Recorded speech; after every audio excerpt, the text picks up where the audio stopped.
ایک ہی پرندہ تھا، پکڑ لیا ہے، لیکن چونچ کٹی ہوئی ہے۔ اوور۔ چونچ کٹی ہونے کا مطلب میرے پاس ہتھیار کا نہ ہونا تھا۔ ٹھیک ہے، اسے نمبر 5 پر پہنچا کر تم لوگ کل واپس آ جانا۔ اوور۔ یس سر، اوور۔ دوسری جانب لازمن کوئی افسر تھا، اس لیے صوبیدار اس کو سر کہہ کر مخاطب کر رہا تھا۔ اوور اینڈ آل کہہ کر دوسری جانب سے رابطہ منقطع ہو گیا۔ چاروں آدمی اپنی تلاش میں ناکام ہو کر ایک مرتبہ پھر ہمارے نزدیک آن موجود ہوئے۔ چلو بھائی عمر صاحب، صوبیدار داس نے طنزیہ لہجے میں بولا، تیرے چھٹی جانے کے شوق نے ہمیں بھی خوار کر دیا ہے۔ اس کو کہاں لے جانا ہے سر؟ وہ آدمی جو میری رائفل کی تلاشی میں کافی دور نکل گیا تھا اور وائرلیس سیٹ سے دیے گئے آرڈر کو نہیں سن سکا تھا، مستفسر ہوا۔ حالانکہ اس میں ذرا بھی عقل ہوتی تو وہ اسی جگہ تک تلاشی کر لیتا جس جگہ تک میرے پاؤں کے نشان بنے ہوئے تھے۔ اسے گجران پر پہنچا کے واپس آنا ہے، صوبیدار داس کی بجائے روی بولا۔ اس کا مطلب ہے واپسی کل ہی ہوگی، پہلا آدمی سر ہلاتے ہوئے بولا۔ اپنا پٹھو اٹھاؤ اور لکشمن کے پیچھے چلو۔ صوبیدار داس نے مجھ سے مخاطب ہوا اور میں اپنے پٹھو کی جانب بڑھ گیا، جبکہ لکشمن نامی شخص گجران پوسٹ کے راستے پر چل پڑا۔ میں اس کے پیچھے ہو گیا اور باقی تمام میرے پیچھے سنگل لائن میں چل پڑے۔ صوبیدار داس سب سے آخر میں تھا۔ چلتے چلتے میں نے گھڑی پر نگاہ دوڑائی، 3 بجنے والے تھے۔ ہم شام تک چلتے رہے۔ راستے میں چڑھائیوں کی بنسبت اترائیاں زیادہ آئیں، اس لیے ہم فاصلہ کافی طے کر چکے تھے۔ بادل ٹکڑیوں کی صورت میں آسمان پر جمع ہونا شروع ہو گئے تھے اور ہلکی ہلکی ہوا چلنے کی وجہ سے اکٹھے ہوتے جا رہے تھے۔ برف پچھلے دن کی نسبت سخت ہو گئی تھی، اس لیے پاؤں زیادہ گہرائی میں نہیں اتر رہے تھے۔ ایک سیدھی چڑھائی کے قریب جا کر ہمارا گائیڈ رک گیا۔ کیا بات ہے موہن؟ صوبیدار داس نے چلا کر پوچھا۔ راستے میں ہمارے گائیڈ بدلتے رہتے تھے اور اس وقت لکشمن کے بجائے موہن نامی جوان ہمارا گائیڈ تھا۔ سر، اس جگہ ایولانچ برفانی تودہ گرنے کا خطرہ ہے، موہن بولا۔ اگر اجازت ہو تو فائر کر کے تسلی کر لیں۔ بعض اوقات برفانی تودے کو تحریک دینے کے لیے ہلکی سی آواز کی ضرورت ہوتی ہے، اس لیے ایسی حساس جگہوں پر آرمی عموماً کسی بھی ہتھیار کا فائر کرتی ہے اور برفانی تودہ اگر گرنے والا ہوتا ہے تو وہ گر پڑتا ہے۔ نہیں، اس جگہ کوئی خاص ضرورت نہیں، صوبیدار داس نے نفی میں سر ہلاتے ہوئے کہا، اور موہن ایک مرتبہ پھر چل پڑا۔ میں بھی اس کے پیچھے ہو لیا۔ ساری رات کے سفر اور پھر دن کو آرام نہ ملنے کے باعث میں تھکاوٹ محسوس کر رہا تھا اور میرا دل چاہ رہا تھا کہ آرام کیا جائے، لیکن دشمن کے سامنے میں اس قسم کی کوئی کمزوری ظاہر نہیں کر سکتا تھا۔ برفانی تودے کے متعلق سن کر میری آنکھیں اس ملگجے اندھیرے میں چاروں طرف گھوم رہی تھیں جہاں برفانی تودہ گرنے کی صورت میں بچا جا سکتا تھا۔ تمام لوگ خاموشی سے چڑھائی پر چڑھ رہے تھے، حالانکہ راستے میں ان کے منہ کسی جگہ بھی بند نہیں ہوئے تھے، اور وہ سارے راستے مجھے کوسنے کے ساتھ ساتھ پاکستان آرمی کا بھی مذاق اڑاتے رہے تھے۔ مذاق اڑانے میں لکشمن نامی آدمی پیش پیش تھا۔ پاک آرمی کے متعلق سینکڑوں لطائف اور بے سرو باتیں اسے ازپر تھیں، جنہیں وہ سارے راستے مجھ سے اگلتا رہا تھا، جبکہ میری کوشش یہ تھی کہ دائیں بائیں کے مناظر دیکھنے میں مشغول رہوں اور ان کی باتوں کو نہ سنوں، لیکن یہ سماعت بڑی ظالم ہوتی ہے اور ایسی باتیں جو آپ نہیں سننا چاہتے ان کو سنانے میں کوشاں رہتی ہے۔ چڑھائی کافی مشکل تھی، اس لیے ہماری رفتار بہت سست ہو گئی تھی۔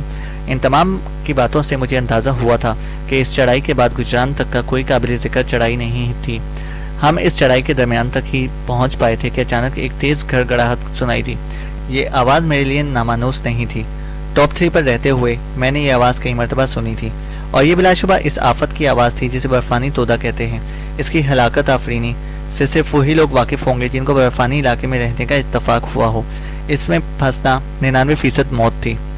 تیرا بیڑا غرق جائے مسلح، لکشمن اس نازک ٹائم میں بھی مجھے کوسنے سے باز نہ آیا۔ میں سارے راستے کسی ایسی جگہ کی تلاش میں رہا تھا جہاں برفانی تودہ گرنے کی صورت میں بچا جا سکے۔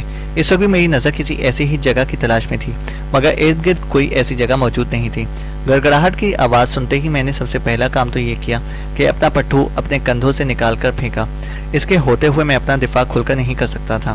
اس وقت میرے دماغ میں رٹو اسکول کے سینئر انسٹرکٹر میجر آفتاب کی ہدایات تازہ ہو گئی تھیں۔ جوانوں، کسی بھی موقع پر گھبرانا نہیں، جب بھی کبھی کوئی ایسی صورتحال میں پھنسو حرکت میں رہنا اور اس طرح ہاتھ چلانا جیسے تیرائی کی جاتی ہے۔ میں بھی نیچے کی طرف دوڑا اور جیسے ہی برف کی بوچھاڑ مجھ پر پڑی میں جسم ڈھیلا چھوڑتے ہوئے تیرائی کے انداز میں ہاتھ چلانے لگا۔ وہ تمام بجائے کسی حرکت کے زور زور سے اپنے بھگوان اور رام کو پکار رہے تھے، مگر ایک دو آوازوں کے بعد برفانی تودے نے ان کی آوازیں بند کر دی تھیں، یا شاید میری سماعتوں پر ہی مہر لگا دی تھی۔ وہ بلندی جس تک پہنچنے کے لیے ہمیں گھنٹہ بھر لگا تھا، برفانی تودے نے منٹ سے بھی کم میں ہمیں واپس تہ میں پہنچا دیا۔ نیچے گرتے ہی میں نے حرکت کرنا بند نہیں کی تھی، بلکہ اسی طرح حرکت میں ہی رہا تھا۔ اپنے چہرے اور جسم کے لیے میں نے کافی جگہ بنا لی تھی۔ سب سے پہلے اپنے چہرے اور جسم سے برف کو دور دھکیلو۔ میرے انسٹرکٹر کی آواز اس وقت بھی مجھے اتنی ہی واضح سنائی دی جتنی برفانی تودے کی ہلاکت خیزی سے بچنے کے طریقے کے بارے میں لیکچر دیتے وقت سنائی دی تھی۔ اس کے بعد آہستہ سے تھوکو۔ اگر تھوک واپس تمہارے منہ پر گرتا ہے تو سمجھ لو کہ تمہارا منہ اوپر کی طرف ہے۔ اس کے برخلاف ہونے کا مطلب یہ ہے کہ تمہارا منہ نیچے ہے۔ برفانی تودے میں کئی ایسے لوگ بھی پھنس کر ہلاک ہو چکے ہیں جنہوں نے اپنی کوشش تک نہیں کی، لیکن بجائے اوپر آنے کے نیچے ہی نیچے برف کھودتے چلے گئے۔ نتیجے میں موت ہی ان کا مقدر بنی۔ اس لیے سب سے پہلے آپ اپنی کوشش کی سمت کا تعین کریں۔ میں نے آہستہ سے تھوکا۔ میرا تھوک میرے چہرے پر ہی گرا۔ میں سمجھ گیا کہ میرا چہرہ اوپر کی طرف ہے۔ میں نے اس کے بعد اپنے استاد سے رہنمائی حاصل کی۔ اپنی توانائی ضائع نہیں کرنی۔ سب سے پہلے اپنا ایک ہاتھ اوپر کی طرف سیدھا کرو۔ اگر تمہارے اوپر برف کم ہوئی تو ہاتھ برف سے باہر نکل آئے گا، ورنہ چہرے کے سامنے برف کھود کر نیچے ڈالتے جاؤ اور آہستہ آہستہ آگے بڑھتے جاؤ۔ تیزی کی صورت میں زیادہ آکسیجن ضائع ہونے ہوگی اور شاید تم سوراخ میں موجود تمام آکسیجن ختم کر کے دم گھٹ کر مر جاؤ۔ میں نے اپنا بایاں بازو اوپر اٹھایا۔ برف گرنے کی وجہ سے کافی سخت ہو گئی تھی، لیکن میرے ہاتھ کو آگے بڑھنے سے نہ روک سکی۔ یہ محسوس کر کے میرا دل بلیوں اچھلنے لگا کہ میرا ہاتھ کلائی کے اوپر سے آزادانہ حرکت کر رہا تھا۔ میں نے ہاتھ جیسے ہی اندر کھینچا، تازہ ہوا کا جھونکا بھی اس کے ساتھ ہی در آیا۔ چند لمحوں بعد ہی میں نے اپنے ہاتھوں کے بنائے ہوئے سوراخ سے باہر نکل آیا۔ باہر نکلنے کے بعد لکشمن کو پاگلوں کی طرح حرکت کرتے دیکھ کر میں نے حیران رہ گیا کہ اس کے دونوں ہاتھ خالی تھے اور وہ کبھی ایک جگہ اور کبھی دوسری جگہ سے کھدائی کر کے اپنے ساتھیوں کو تلاش کر رہا تھا۔ کھدائی کے ساتھ ساتھ وہ زور زور سے آوازیں بھی دے رہا تھا اور اس کی آواز سے ہی میں نے اسے پہچانا تھا۔ صوبیدار صاحب، موہن، روی، شنکر۔ جس وقت میں نے برف کے ڈھیر سے باہر آیا، اس وقت میری جانب اس کی پیٹھ تھی۔ وہ شاید ایولانچ کے نیچے سے آنے سے بچ گیا تھا۔ اس کا رخ جیسے ہی میری جانب ہوا، اس وقت تک میں کھڑا رہا۔ روی، یہ تم ہو نا؟ وہ دور سے ہی پکارا۔ روی نامی آدمی بھی بالکل میرے ہی جیسا لمبا ترنکا تھا، اس لیے اسے مجھ پر روی کا شبہ ہوا۔ یہ میں ہوں مسٹر لکشمن۔ وہ جیسے ہی قریب آیا میں آہستہ سے بولا، تم گندے مسلے، تو زندہ بچ گیا؟ یہ سب کچھ تیری وجہ سے ہوا ہے۔ وہ ہذیانی انداز میں چیخا۔ ٹھہرو، پہلے میں تجھے نرک پہنچا دوں، پھر باقیوں کو ڈھونڈوں گا۔ یہ کہتے ہی وہ ایک سمت کو دوڑا، شاید ادھر اس سمت ہتھیار رکھ چھوڑا تھا۔ اس کے پیچھے مڑتے ہی میں نے اپنی جگہ سے اچھلا اور بجائے دوڑ کر اس کو پکڑنے کے پانی کے اندر چھلانگ لگانے کے انداز میں اس پر جا پڑا۔ میں چونکہ اس سے زیادہ بلندی پر تھا، اس لیے اتنے بھاری لباس کے باوجود مجھے چھلانگ لگانے میں دقت نہ ہوئی۔ اس کے منہ سے بے اختیار قرار خارج ہوئی۔ مجھے پتا تھا کہ اگر وہ ہتھیار حاصل کر لیتا تو بغیر تاخیر کے پوری میگزین اس نے مجھ پر خالی کر دینی تھی۔ نہیں مٹھو، اب تیری باری ختم ہو گئی ہے۔ میں اسے گریبان سے پکڑ کر کھڑا کرتے ہوئے تلخ لہجے میں بولا۔ سیدھا ہوتے ہی اس نے دونوں ہاتھوں سے میرا گلا دبوچنے کی کوشش کی، مگر میرا بھرپور تھپڑ کھا کر برف پر جا گرا۔ اس کے انداز سے مجھے پتہ چل گیا کہ وہ صرف ہتھیار چلانے کی حد تک ہی ٹرینڈ شدہ ہے، خالی ہاتھوں شاید وہ عام آدمی پر بھی قابو نہ پا سکتا۔ میرا تھپڑ کھا کر اس نے دوبارہ اٹھنے کی کوشش نہیں کی۔ نیچے جھک کر میں نے ایک مرتبہ پھر اسے گریبان سے پکڑا اور سیدھا کھڑا کر دیا۔ ہاں لکشمن، اب بتاؤ، پاکستانی آرمی ہجڑوں کا گروپ ہے یا انڈین آرمی؟ مجھے مار کر تم زندہ نہیں بچ سکتے۔ وہ دھمکی دینے سے باز نہ آیا۔ زندگی اور موت اللہ کے ہاتھ میں ہے گدھے۔ تیرے جیسے احمق نہ زندگی دے سکتے ہیں اور نہ ہی دے سکتے ہیں۔ میں اس سارے علاقے سے واقف ہوں، تجھے تیرے علاقے تک پہنچا سکتا ہوں۔ اس نے ایک اور چال چلی، یا شاید سچ مچ وہ اس علاقے سے واقفیت رکھتا تھا۔ مجھے تیرے جیسے کسی کمینے کی مدد کی ضرورت نہیں۔ یہ کہتے ہوئے میں نے اسے اپنی سمت کھینچا۔ دوسرے ہی لمحے اس کی گردن میرے بازو کے شکنجے میں تھی اور کڑاک کی آواز کے ساتھ ہی وہ مردہ چپکلی کی طرح میرے ہاتھوں میں جھول گیا۔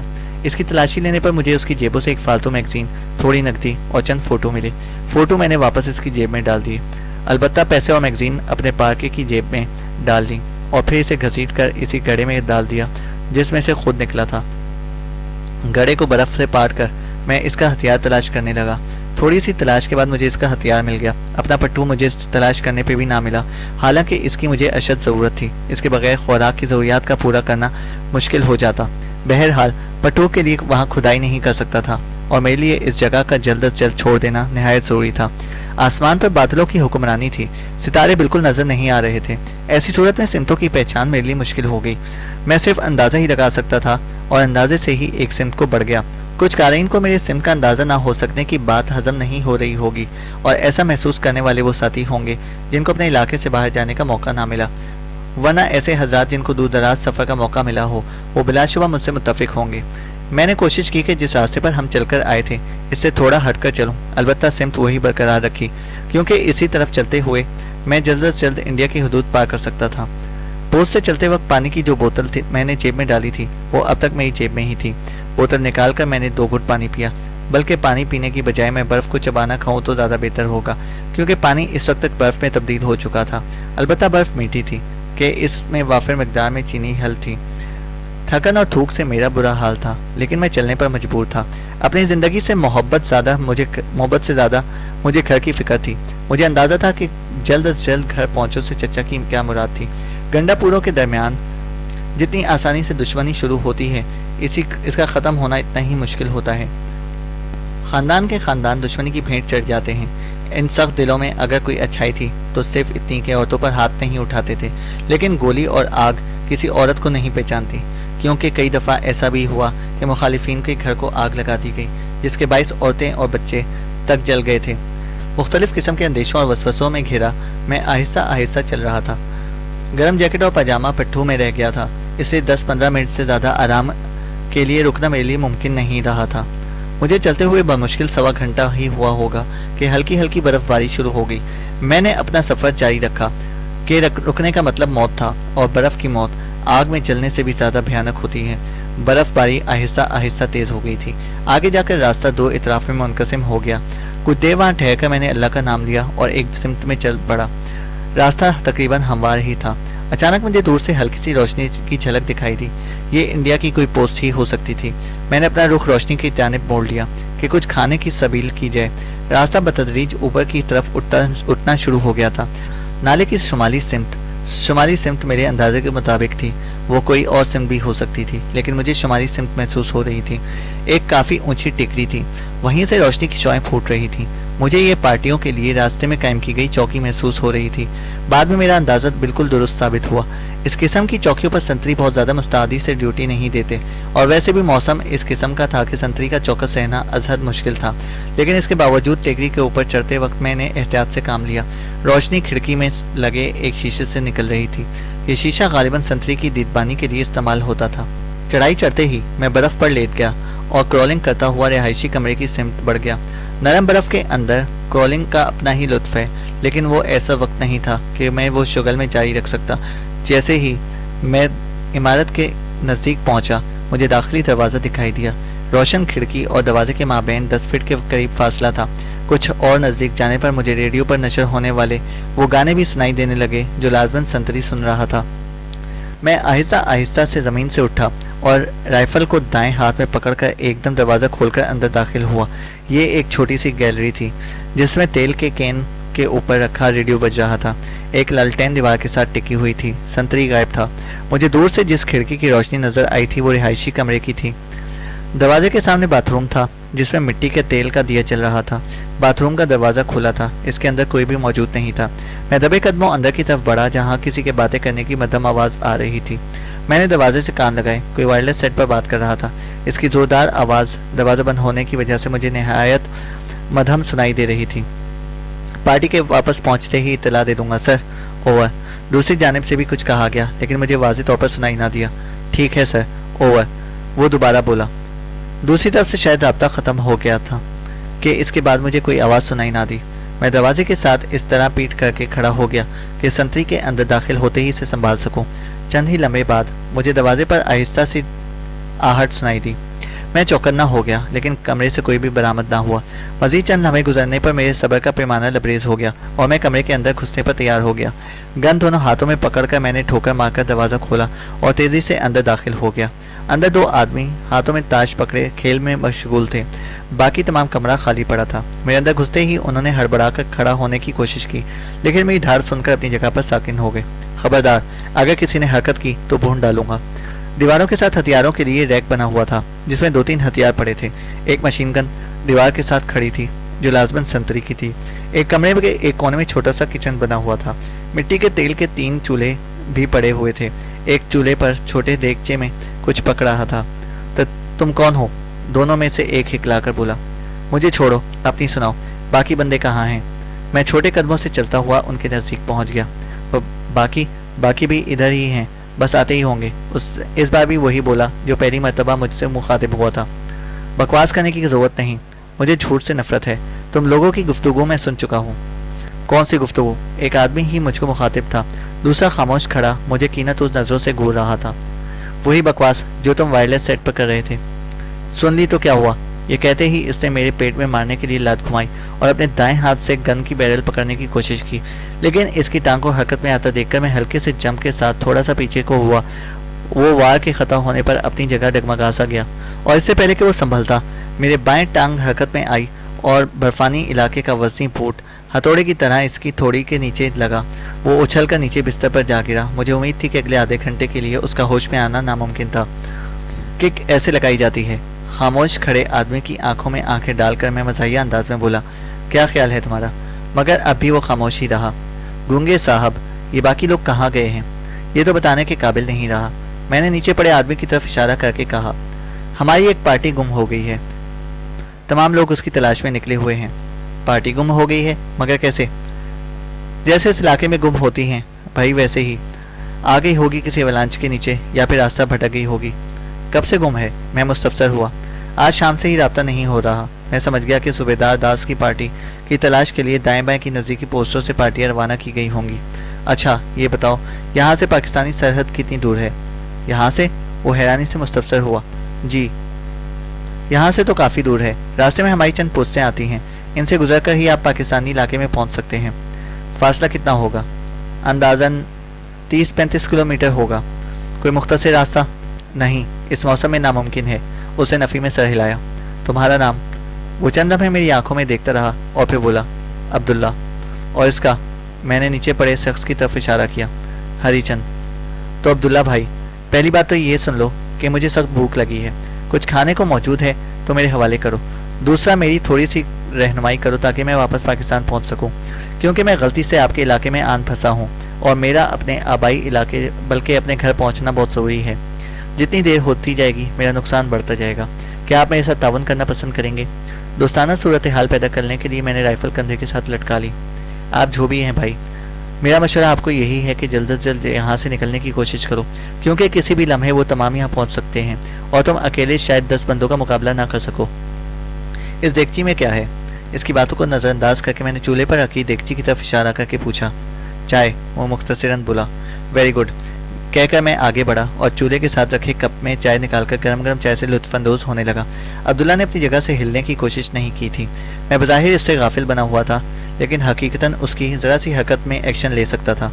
چائے پی کر میں نے بقیہ چائے ایک بوتل میں انڈیلی اور عبداللہ سے پوچھا, کھانے کو کچھ پڑا ہے؟ پارٹی کے لیے حلوہ بنا کر رکھا ہوا ہے. ایک نے دوسرے برتن کی طرف اشارہ کیا. تھوڑا سا حلوہ کھا کر باقی حلوہ ایک شاپر میں ڈالتے ہوئے میں نے عبداللہ سے کہا, عبداللہ بھائی چلو اسٹور میں. اور وہ خاموشی سے میرے آگے چل پڑا. اسٹور میں جا کر میں نے ایک خالی پٹھوں میں 2-3 دنوں کا راشن, 3-4 فالتو میگزین, پانی, حلوہ, چائے اور گرم لباس ڈال کر میں آگے جانے کے لیے تیار ہو گیا. عبداللہ بھائی آپ کی بہت بہت مہربانی. اگر آپ تعاون نہ کرتے تو میں اتنی جلدی تیار ہو نہ پاتا, لیکن اگر تجھے میں نے یوں ہی چھوڑ دیا تو تیرے اپنے ساتھی تجھ پر شک کریں گے, اس لیے سوری, لیکن یہ ضروری ہے. یہ کہتے ہی میں نے بجلی کی سی تیزی سے اسٹین گن کا بٹ اس کے سر میں دے مارا اور وہ اوہ کی آواز کے ساتھ زمین پر گر گیا. اسے اٹھا کر میں نے ایک بستر پر ڈالا اور باہر جانے کے لیے تیار ہو گیا. گویا اس کے سر پر بٹ مارے بغیر بھی میں اسے بے ہوش کر سکتا تھا, لیکن اس طرح بھی اس کی شخصیت مشکوک ہو جانی تھی. ہری چند ابھی اسی تک کسی پوزیشن میں پڑا تھا. میں بیرونی دروازہ کھول کر باہر نکلا اور عبداللہ کی بتائی ہوئی سمت میں قدم بڑھا دیے. بمشکل چند قدم اٹھائے ہوں گے کہ میری سماعتوں نے لوگوں کے بولنے کی آواز آئی. میں نے جلدی سے رہائشی مکان کی عقبی سمت کا رخ کیا اور تیزی سے اس جگہ سے دور ہٹنے لگا. گو اس طرح میں عبداللہ کی بتائی ہوئی سمت سے بالکل مخالف سمت میں روانہ ہو گیا تھا, لیکن گرفتاری سے بچنے کے لیے ایسا کرنا ضروری تھا. برفباری کی شدت میں کمی نہیں آئی تھی. میں پوسٹ سے چند گز دور ہی آ پایا تھا کہ مجھے کسی کی چیختی ہوئی آواز سنائی دی. یہ رہے اس کے قدموں کے نشان, اور اس کے ساتھ ہی چند اور آدمیوں کی آواز آئی. ہاں ہاں یہی ہیں, چلو, جانے نہ پائے. اور میں اپنے بائیں ہاتھ پر موجود ابھری ہوئی چٹان کے پیچھے لیٹ کر زندگی اور موت کا مار کر لڑنے کے لیے تیار ہو گیا. میں کسی بھی قیمت پر زندہ گرفتار ہونے پر راضی نہ تھا.